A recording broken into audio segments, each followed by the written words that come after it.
New at 11, a state teacher test that has already forced thousands of Florida teachers out of the classroom is under even more scrutiny tonight. Contact 5 investigator Katie Legrone reveals how another state is moving to toss out a similar test.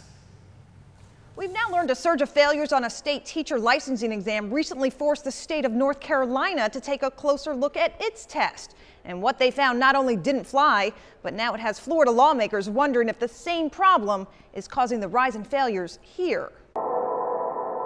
A test determines my worth. Florida teachers struggling to pass the state's controversial teacher licensing exam I can't pass it. may have more fuel to question its fairness. Is a teacher's ability to solve a problem like this a good indicator of what type of elementary math teacher they're going to be? A recent study on North Carolina's teacher licensing exam found no correlation between teachers who passed the math section of the test and those who performed well in the classroom. It was a little surprising. Kevin Bastian, a researcher with the University of North Carolina, was commissioned to study the state exam after a recent surge in failures prompted education leaders there to question why. You want that test to predict outcomes of the teachers. Turns out North Carolina's teacher licensing exam is administered by for-profit testing giant Pearson. The same company Florida is paying $58 million to administer its teacher licensing exam, a state test we've been raising questions about for 2 years.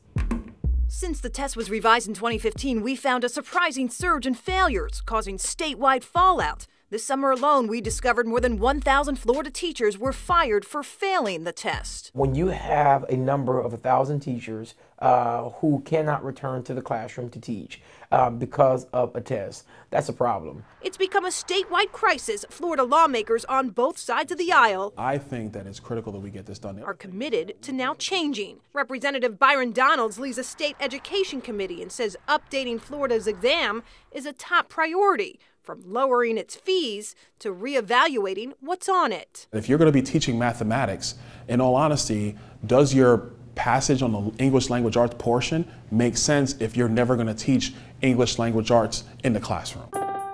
As a result of the study, North Carolina education leaders are now recommending it no longer use Pearson to administer the math section of its test. We've actually had discussions about that already. Donalds is considering a similar study on Florida's teacher test, as the state's teacher shortage remains a crisis. We have to make sure that we're doing everything we can as a state to make sure that we have the most amount of teachers who are qualified to be in the classroom. And so if we have to make tweaks as a state to our system in order to make sure that happens, that's exactly what we should do. A spokesperson with Florida's Department of Education confirms it has never conducted such a study on its teacher licensing exam. The department had no response to the action in North Carolina, nor did the testing company Pearson, who directed us to the state for comment. Katie Legrone, WPTV News, Channel 5.